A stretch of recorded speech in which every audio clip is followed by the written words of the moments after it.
El viento soplaba con una fuerza extraña aquella tarde. No era un viento cualquiera, era como si arrastrara consigo ecos de algo sagrado, algo perdido. En medio del polvo que se alzaba, una figura permanecía inmóvil, con el rostro voltado al cielo, sosteniendo en sus manos un manto viejo, aún tibio. El profeta Eliseo acababa de ver lo imposible.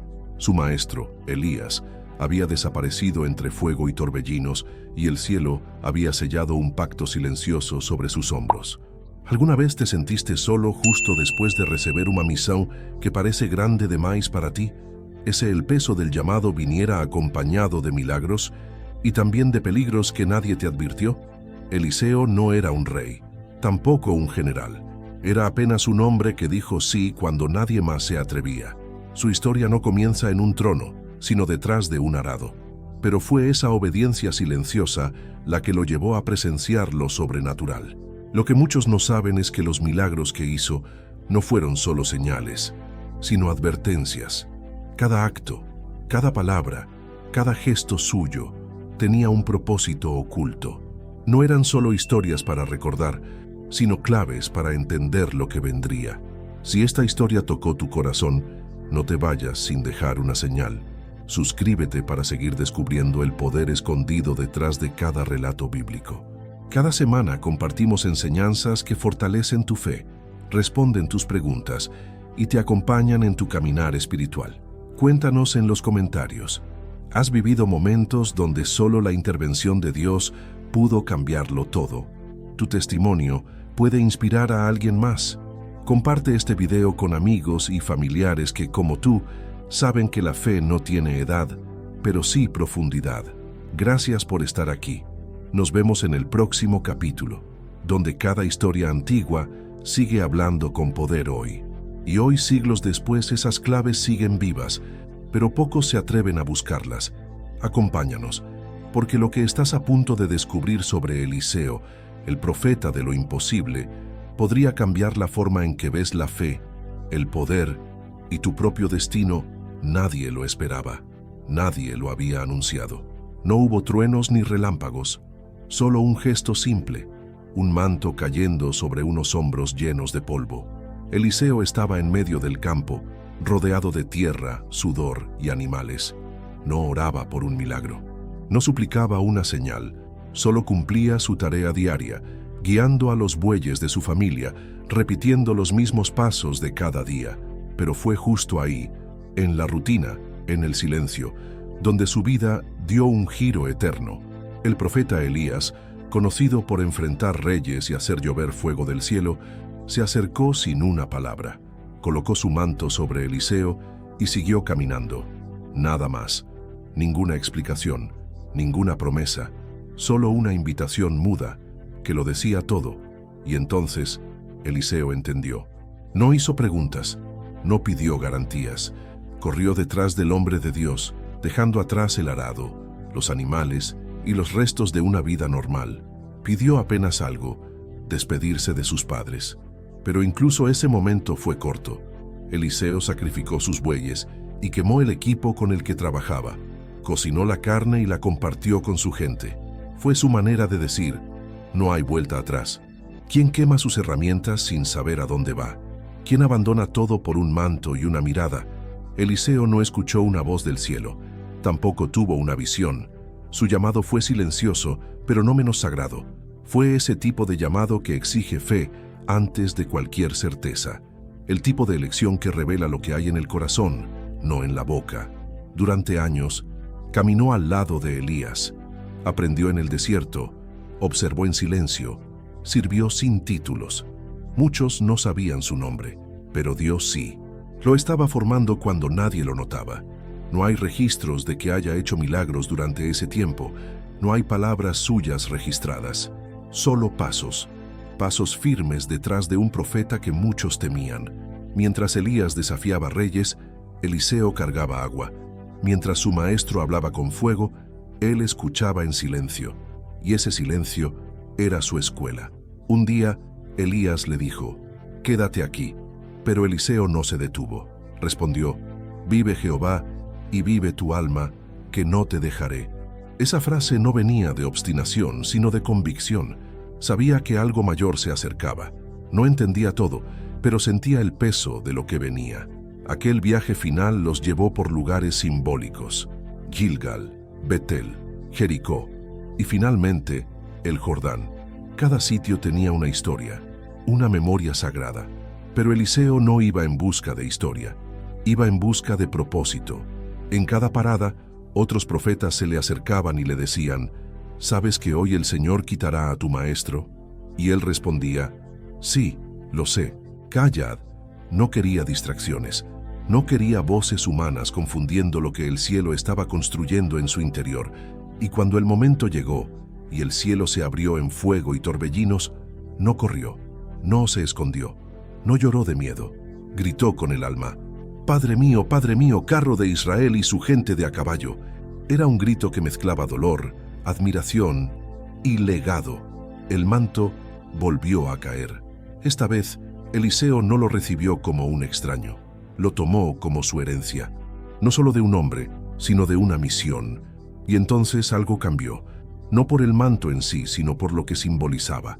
Eliseo no buscó gloria, nunca pidió reconocimiento, pero su respuesta obediente al llamado silencioso abrió el camino para que lo sobrenatural caminara con él. Tal vez tú también estés en medio de tu rutina, guiando bueyes, cumpliendo tareas que nadie ve, pero Dios no llama a los preparados, prepara a los que responden. Y a veces, su voz no es un trueno, sino un simple manto cayendo sobre tus hombros. La brisa que soplaba junto al río Jordán no era común. Había algo diferente en el aire. No se trataba solo del clima, sino de una atmósfera cargada de expectativa. Dos figuras caminaban solas, seguidas de lejos por los hijos de los profetas, que observaban sin intervenir. Todos sabían que algo irreversible estaba por ocurrir. Eliseo y Elías avanzaban en silencio. Ya no quedaban palabras que decir, solo quedaba el peso del momento.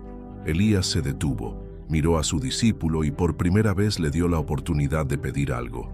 Dime, ¿qué deseas que haga por ti antes de que sea llevado? Eliseo no vaciló, no pidió honra, ni riqueza, tampoco posición. Su voz fue firme. Te ruego que una doble porción de tu espíritu sea sobre mí. Elías lo miró con seriedad. Esa petición no era simple. No se trataba de recibir poder, sino de cargar sobre sí el compromiso multiplicado de servir a Dios como profeta, en tiempos inciertos, en medio de una nación dividida. Elías respondió: has pedido algo difícil, pero si me ves cuando sea tomado de ti, se te concederá. Si no, no se cumplirá. Y continuaron. De repente, el cielo se partió, no como una tormenta, sino como un portal. Aparecieron carros envueltos en fuego, tirados por corceles ígneos. El sonido era atronador, pero más que ruido era una declaración del cielo. Dios mismo estaba reclamando a su siervo. Elías fue arrebatado en un torbellino de luz. Eliseo gritó con fuerza: Padre mío, carro de Israel y su gente de a caballo. Pero no hubo respuesta, solo silencio, solo el viento, solo el manto, cayendo al suelo. Eliseo se quedó solo. Con manos temblorosas recogió el manto. No era el mismo pedazo de tela que le tocó años atrás. Ahora era símbolo de continuidad, de promesa, de carga sagrada. Rasgó sus propias vestiduras en señal de luto y transformación. No sería más el servidor. A partir de ese instante, el peso del llamado reposaba totalmente sobre él. Caminó hasta el río que acababan de cruzar juntos. Frente a las aguas inmóviles, levantó el manto y lo golpeó contra la superficie, exclamando: ¿dónde está el Dios de Elías? Y el Jordán se partió. Las aguas obedecieron. Los hijos de los profetas, al ver esto desde la distancia, no tuvieron dudas. Reconocieron que el espíritu de Elías descansaba ahora sobre Eliseo. Se inclinaron ante él, no por reverencia humana, sino por respeto al nuevo portador de la voz divina. Pero Eliseo no celebró, no levantó la cabeza con orgullo, no se proclamó sucesor, solo avanzó, no buscaba aprobación. Lo que recibió ese día no fue fama, fue responsabilidad. Ser portavoz de Dios no era un título, era una renuncia, era perderse para que el cielo hablara, era ser odiado por decir la verdad, perseguido por mantener la justicia y olvidado por obedecer en silencio. La herencia que Eliseo había solicitado era más que un símbolo, era una entrega total, y con cada paso que daba desde aquel momento, el manto ya no le pertenecía. Le pertenecía al propósito que lo sostenía. Esa escena junto al Jordán nos deja una verdad profunda. Los momentos más trascendentales no siempre vienen acompañados de multitudes ni de grandes escenarios. A veces, el cielo se abre en la soledad, y cuando eso ocurre no hay música ni aplausos, solo un manto cayendo a tus pies, esperando que lo levantes. Los pasos de Eliseo lo llevaron a Jericó, una ciudad con historia milenaria, marcada por ruinas y recuerdos. Aunque sus muros habían caído hacía generaciones, su gente aún luchaba con un enemigo invisible, el agua. A simple vista, el paisaje parecía fértil, los campos eran amplios, las casas ordenadas, y el clima favorecía los cultivos. Pero había un problema oculto bajo la superficie. Las fuentes de la ciudad estaban contaminadas. El líquido que brotaba de la tierra traía enfermedad, y la tierra se volvía estéril. No importaba cuánto se sembrara, los frutos no prosperaban. Las mujeres perdían a sus hijos, los animales enfermaban. Era una maldición silenciosa. Los ancianos del pueblo, al ver pasar a Eliseo, se acercaron con respeto. Aunque aún no habían presenciado sus milagros, sabían quién había sido su maestro. Había rumores de lo ocurrido junto al Jordán. Algunos lo llamaban el heredero del fuego. Con voz temblorosa, uno de los hombres habló: «Maestro, esta ciudad es buena, el lugar es agradable, pero las aguas nos están matando. No sabemos qué hacer». Eliseo los escuchó en silencio. No respondió de inmediato. Caminó hasta donde fluía la fuente principal, observó la corriente, tocó la tierra y cerró los ojos. No era solo un problema físico, aquello tenía una raíz espiritual. Pidió algo inesperado, una vasija nueva y sal. Muchos se miraron con desconcierto. ¿Sal para el agua? ¿Cómo podría eso ayudar? Pero nadie cuestionó. Prepararon el recipiente y se lo entregaron. Eliseo avanzó hasta el manantial. Sostuvo la vasija con firmeza y con voz clara declaró: «Así dice el Señor, estas aguas son sanadas.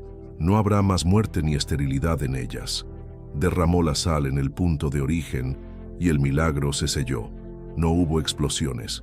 No cayó fuego del cielo. Pero algo cambió. El agua comenzó a correr más limpia. El aroma putrefacto desapareció.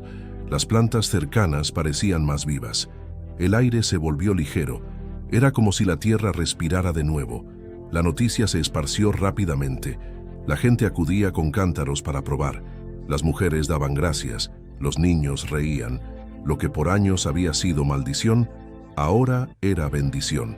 Pero este acto tenía un significado más profundo que la simple purificación de un pozo. Era una señal. Dios estaba restaurando lo que antes había sido estéril. Estaba sanando no solo la tierra, sino también la fe de un pueblo cansado. Eliseo no buscaba reconocimiento, no hizo discursos, no pidió nada a cambio. Simplemente se retiró, dejando atrás una ciudad transformada. Ese fue su primer acto como profeta principal, no en un palacio, ni frente a reyes, sino junto a un arroyo polvoriento, sanando lo cotidiano, porque el poder de Dios no se limita a lo espectacular, también se manifiesta en lo sencillo, en lo pequeño, en lo olvidado. Jericó, la ciudad que un día cayó por gritos y trompetas, ahora se levantaba por el poder de la palabra, de un siervo que creyó, y mientras el agua fluía con vida nueva, Eliseo caminaba hacia su próximo destino. El camino apenas comenzaba, pero su identidad ya estaba clara. No era solo un sucesor, era un instrumento vivo del Dios que restaura. El camino que conducía de Jericó a Betel era árido y sinuoso. Eliseo avanzaba solo, con el manto aún cargado de las memorias del Jordán y el eco del milagro de las aguas frescas detrás de él. Su andar no era apresurado, pero sí firme. No iba como turista ni como espectador. Su misión lo empujaba hacia adelante, aunque aún no conocía todos los escenarios que enfrentaría. Betel, una ciudad que en otro tiempo había sido altar de encuentros divinos, ahora se había tornado nido de idolatría. Lo sagrado, había sido mezclado con lo profano. La reverencia reemplazada por burla. La verdad reemplazada por costumbre. Fue en esa atmósfera espiritual distorsionada que sucedió lo inesperado. Mientras Eliseo subía a la cuesta, un grupo de jóvenes salió desde la ciudad. No eran niños inocentes, como a veces se cree. Eran muchachos en edad de comprender, con voces fuertes y corazones endurecidos. Al verlo pasar, comenzaron a mofarse. «¡Sube, calvo! ¡Sube, calvo!». La frase era más que una simple broma sobre su apariencia. Era una burla al acto divino que había elevado a Elías. Era una provocación directa, no solo contra el profeta, sino contra el Dios que él representaba. En su burla, estaban despreciando el legado espiritual que Eliseo cargaba y trivializando lo sobrenatural. Eliseo se detuvo, no por orgullo herido, no por vanidad, sino porque comprendía que aquella actitud no era aislada. Era el reflejo de una generación que había perdido el temor a lo eterno. Una sociedad que se reía de lo santo, que pisoteaba lo sagrado y que enseñaba a sus hijos a despreciar lo que venía del cielo. El profeta los miró, no respondió con insultos, no contraatacó con violencia, solo pronunció una maldición en el nombre del Señor. Lo que ocurrió después fue abrupto. Desde el monte cercano descendieron 2 osos. No llegaron por azar. No salieron buscando comida, vinieron como instrumentos de juicio. El silencio fue roto por los gritos. En un instante, 42 de aquellos jóvenes fueron alcanzados. La escena fue rápida, brutal y desconcertante. Muchos han debatido sobre este pasaje. Algunos lo consideran severo, otros lo ven como un acto simbólico, pero lo cierto es que fue un mensaje contundente, una advertencia viva. No se trataba solo de castigar la irreverencia, sino de restaurar la seriedad del llamado profético ante una nación indiferente. Eliseo no celebró, no lo usó como demostración de poder. Simplemente siguió su camino. Desde ese día, quedó claro que no era un líder débil ni complaciente. Su ministerio no sería marcado solo por milagros de compasión, sino también por justicia. Este episodio revela una verdad incómoda. Hay consecuencias cuando lo eterno es tratado con desprecio. Cuando el corazón se endurece al punto de burlarse de lo divino, incluso la misericordia se retira. Los jóvenes de Betel no sabían que su risa sería su sentencia. No entendieron que estaban plantando burlas en Tierra Santa. Y hoy, este relato continúa siendo espejo de una realidad contemporánea. ¿Cuántas veces la voz de Dios es tomada como objeto de chiste? ¿Cuántas veces lo espiritual es reducido a caricatura? Eliseo no buscaba venganza, no necesitaba validación, pero sabía que el mensaje que cargaba no podía ser tratado con ligereza. El monte que vio bajar a los osos también fue testigo de una generación que ya no distinguía entre lo puro y lo común. Pero incluso en medio del juicio, el mensaje era claro. Dios no está ausente, no es indiferente. Él ve, escucha y responde cuando lo eterno es ultrajado. Aquel día, la figura del profeta quedó grabada en la memoria de todos los que lo vieron pasar. No era simplemente un sucesor de Elías, era una voz que no podía ser ignorada, una presencia que traía bendición o corrección según la actitud del corazón que lo recibía. Y mientras Eliseo descendía hacia Carmelo, el viento soplaba diferente, tal vez con un aire más sobrio, más reverente. El camino del profeta no era solo de milagros, también era de verdades que dolían, pero sanaban. Las deudas no esperan, golpean la puerta sin avisar, ahogan sin tocar el cuello. La mujer estaba envuelta en silencio y angustia. Su esposo, uno de los siervos del Altísimo, había partido. Lo único que le había dejado era un nombre respetado y una deuda imposible. Los acreedores habían venido con amenazas. No buscaban dinero. Ella no tenía ni una moneda. Querían a sus hijos. Los llevarían como esclavos para saldar lo que se debía.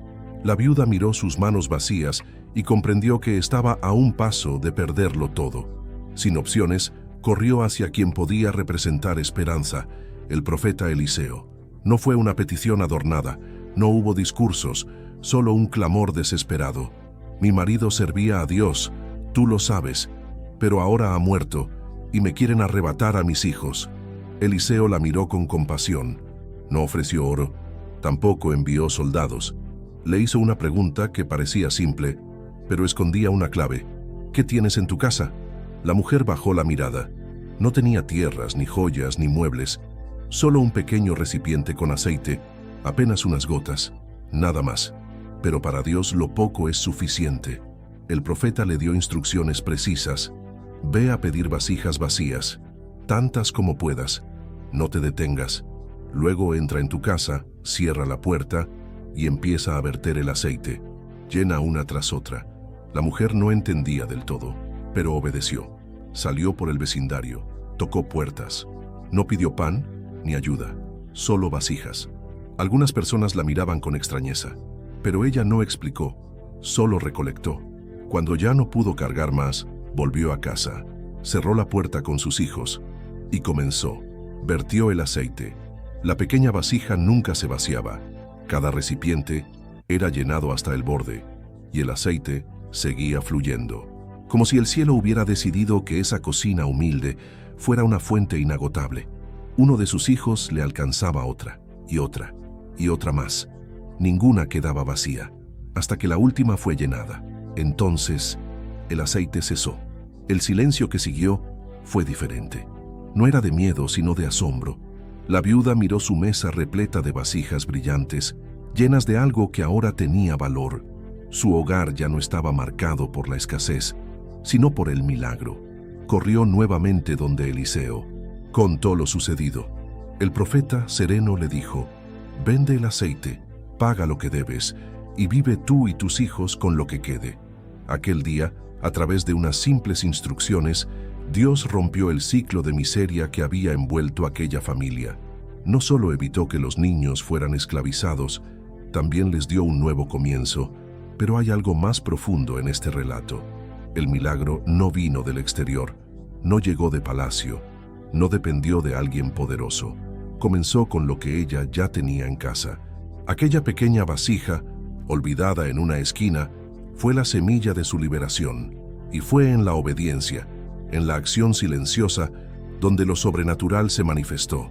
El aceite representa mucho más que provisión material. Es símbolo de unción, de propósito, de renovación. Dios no multiplicó lo que ella no tenía, multiplicó lo poco que sí poseía.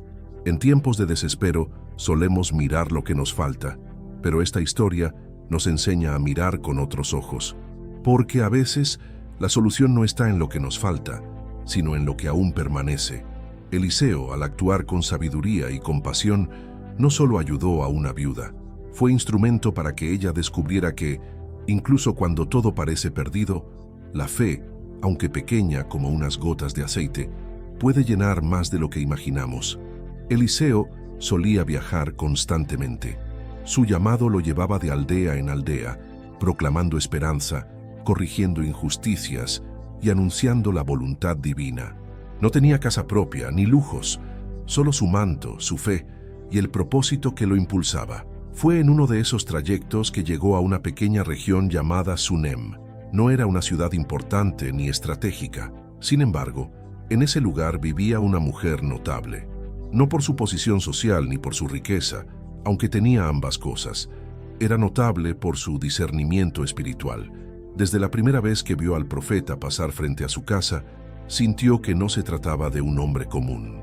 Observó su andar, su compostura, su manera de hablar. Comprendió que era un hombre de Dios. Un día, sin esperar que él pidiera nada, lo invitó a comer. La hospitalidad fue sincera, sin intereses ocultos. Desde entonces, cada vez que Eliseo pasaba por esa zona, sabía que allí tenía un lugar donde detenerse y recuperar fuerzas.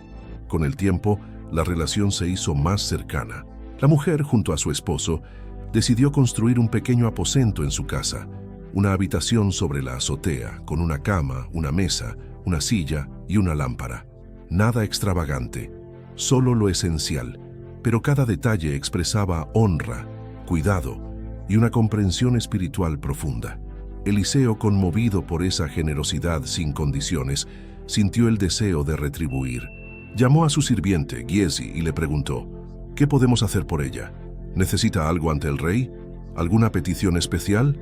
Giezi, atento, respondió: «Ella no tiene hijos y su esposo ya es anciano. Esa frase quedó suspendida en el aire. La esterilidad en aquella época era vista como una deshonra. Las mujeres sin descendencia eran consideradas incompletas, incluso marginadas por la sociedad. Pero esta mujer nunca se quejó, nunca lo mencionó. Aceptó su realidad con dignidad. Eliseo mandó llamarla. Ella se detuvo a la entrada respetuosa. Entonces, sin rodeos, el profeta le dijo: «El próximo año, por estas fechas, abrazarás un hijo». El rostro de la mujer cambió, no por alegría, sino por temor. Había aprendido a vivir sin esa esperanza. Había enterrado ese anhelo con los años, y ahora, que su corazón estaba en calma, aquella promesa despertaba una herida dormida. «No, mi señor», respondió, «hombre de Dios, no engañes a tu sierva». Pero la palabra ya había sido soltada. Y lo que Dios declara, se cumple. Pasaron los meses. El vientre que por años estuvo vacío comenzó a crecer. Las vecinas susurraban. Las risas regresaron al patio de aquella casa. Y finalmente, el llanto de un recién nacido llenó los pasillos. El milagro se materializó. La mujer de Sunem se convirtió en madre. El niño creció. Era fuerte, saludable y alegre. Corría por los campos, acompañaba al padre en el trabajo, traía vida a cada rincón del hogar. Pero entonces, lo impensable ocurrió. Una mañana, mientras acompañaba a su padre en la cosecha, el niño gritó: «¡Mi cabeza! ¡Mi cabeza!». El padre, desconcertado, pidió que lo llevaran con su madre. Ella lo recibió, lo abrazó y lo sostuvo en su regazo. Pero al mediodía, el niño murió.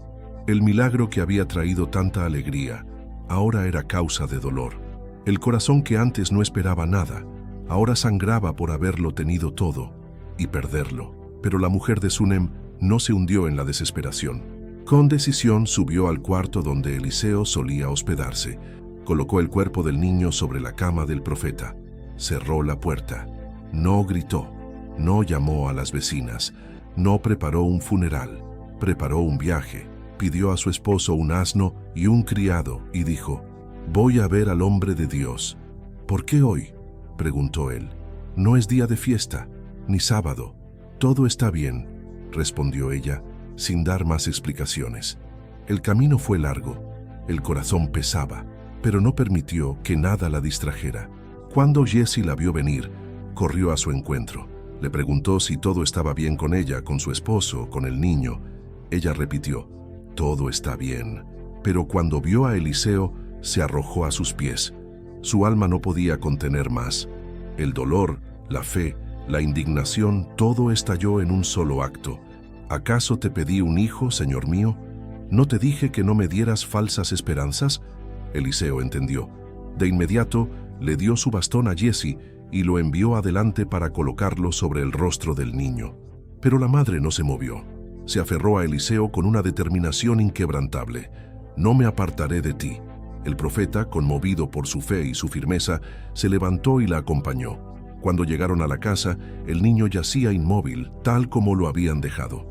Eliseo cerró la puerta. Oró. Luego se tendió sobre el cuerpo del niño, ojos con ojos, manos con manos, boca con boca. El calor volvió poco a poco.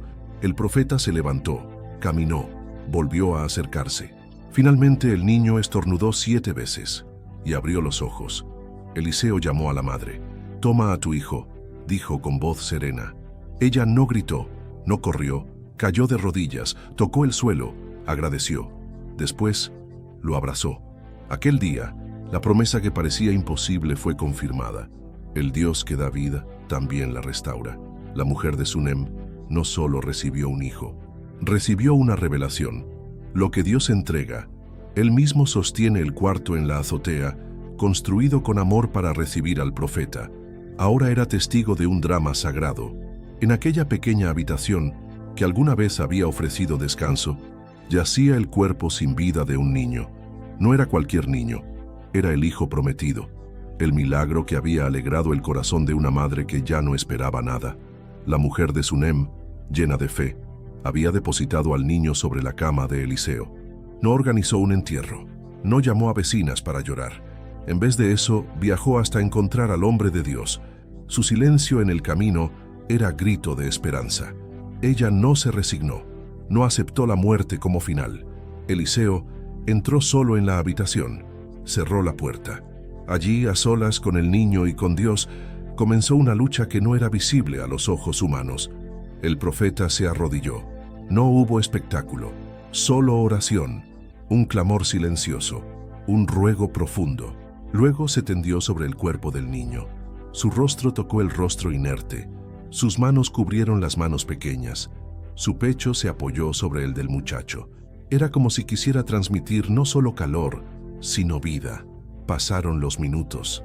El cuerpo frío comenzó a calentarse, pero no era suficiente. Eliseo se levantó, caminó de un lado al otro del cuarto. Persistía, no se rendía. Volvió a acostarse sobre el niño. Insistió. Entonces sucedió. El niño estornudó. Una vez, otra. Y así hasta 7 veces. Y luego abrió los ojos. Eliseo lo miró. Respiró con calma. Había ocurrido. La vida había regresado. Sin ruido, sin aplausos, sin multitudes. Solo fe, solo obediencia, solo la presencia de Dios. Llamó a la madre. Ella entró y vio a su hijo vivo. No gritó, no preguntó. Solo cayó al suelo. Se postró. Agradeció. Adoró. Tomó a su hijo en brazos. Su milagro revivido. Su promesa restaurada. Aquel cuarto alto, que fue refugio, se convirtió en altar. Un lugar donde la muerte fue vencida, no con espadas, sino con fe que se niega a ceder. El calor del día pesaba sobre Gilgal. La sequía había secado las fuentes y los estómagos crujían de necesidad. Eliseo se encontraba reunido con los hijos de los profetas, hombres jóvenes que estaban siendo preparados para servir, aprender y enseñar. Aunque sus barrigas estaban vacías, sus corazones aún ardían por las verdades del Altísimo. El hambre no detuvo el aprendizaje, pero la necesidad era real. El profeta, viendo la situación, dio una instrucción sencilla. Preparad una olla grande y cocinad un guiso para todos. Uno de los discípulos se ofreció a recolectar ingredientes. Caminó por el campo y entre las piedras encontró una enredadera con frutos redondos, carnosos y abundantes. Parecían adecuados, incluso apetecibles. Sin pensar demasiado, los arrancó, los colocó en su manto y regresó al campamento. Nadie cuestionó su elección. Estaban cansados, tenían hambre. El cocinero los cortó en trozos, los vertió en la olla y pronto el aroma llenó el ambiente. Los hombres se sentaron alrededor, esperanzados. Por fin podrían comer, pero tan pronto como probaron el primer bocado, el horror se apoderó de ellos. «¡Hay muerte en la olla!», gritaron. «¡No podemos comer esto!». El miedo se esparció como fuego. Nadie entendía qué había fallado. El fruto que parecía tan prometedor, en realidad contenía veneno. Lo que pensaban que los alimentaría, los estaba matando. Eliseo no se alarmó, no reprendió al que trajo los ingredientes, no condenó al que cocinó. En cambio, actuó con calma, pidió harina, tomó un puñado y lo arrojó dentro del caldero. No hubo fórmulas mágicas, solo fe. Entonces dijo: «Servidlo otra vez». Los hombres se miraron unos a otros. Dudaron, pero obedecieron. Probaron el guiso, y esta vez no hubo dolor, ni angustia. El alimento fue sano, el veneno había desaparecido. El milagro no estuvo en multiplicar la comida, sino en sanar lo dañado. El peligro no era visible, pero estaba allí, y sin intervención divina habría sido letal.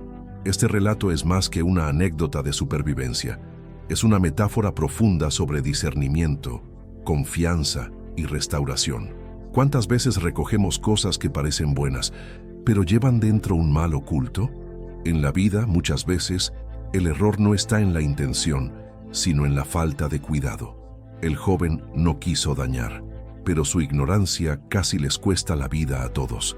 Fue su falta de experiencia, su prisa, su inocencia mal guiada, lo que introdujo el veneno. Eliseo no lo humilló, no lo expuso, lo corrigió con acción y sabiduría, porque un líder verdadero no solo enseña con palabras, sino con soluciones. Y hay algo más. Fue la harina la que neutralizó el veneno. No un antídoto químico, no una mezcla exótica. Harina, el alimento base, lo cotidiano, lo simple. Dios usó lo sencillo para demostrar que su poder no necesita adornos. Lo ordinario, en manos correctas, puede transformar lo mortal en vida.